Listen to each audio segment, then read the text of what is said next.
अस्सलामुअलैकुम। आज हम तयम्मुम करना सीखेंगे। तयम्मुम करना कब जायज़ होता है?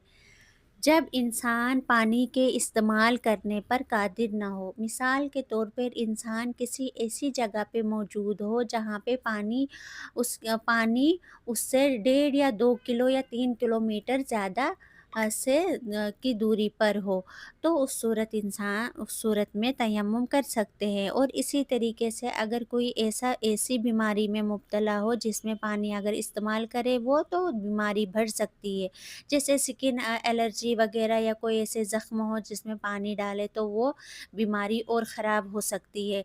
इसी तरीके अगर कोई ऐसा माजूर हो, जैसे कोई पैरालिसिस हो, या कोई किसी को कमर या टांगों का फ्रैक्चर हो कि वो खुद उठकर चल फिर ना सकता हो, और कोई उसको पास में मौजूद वज़ू कराने वाला भी ना हो। और इसी तरीके से अगर कोई किसी के पास पानी मौजूद है घर के बाहर, लेकिन किसी दरिंदे या सांप या शेर या कोई ऐसा पागल कुत्ता हो जिसकी वजह से वो बाहर ना निकल सके, तो उस सूरत में अगर नमाज का टाइम होता जा रहा हो तो हमें तयम्मुम करके नमाज पढ़ना फ़र्ज़ है।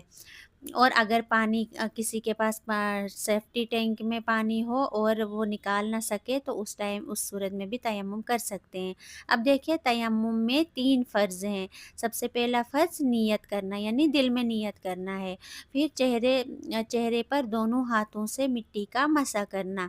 अब याद रखिए, दो जो चीज़ जलने से ना जले और पिघलाने से ना पिघले। मिसाल के तौर पर जो जैसे मिट्टी है या पत्थर है, मिट्टी चाहे डस्ट वाली हो या सूखी मिट्टी हो, दोनों से हम मसा कर सकते हैं। इसी तरीके से पत्थर से भी हम मसा कर सकते हैं।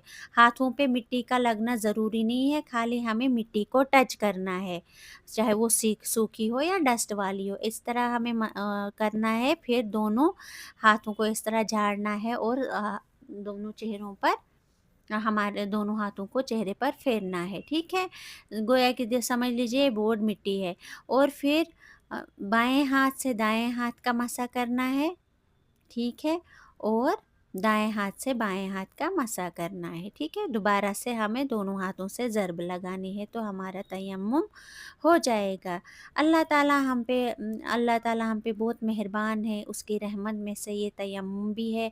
नमाज़ पढ़ना हर हाल में हमारे लिए फ़र्ज़ हो जाता है। आज हम मार्केट में जाते हैं या कहीं शादी वगैरह की वजह से नमाज को ज़ाया करते हैं, ये जायज़ नहीं है।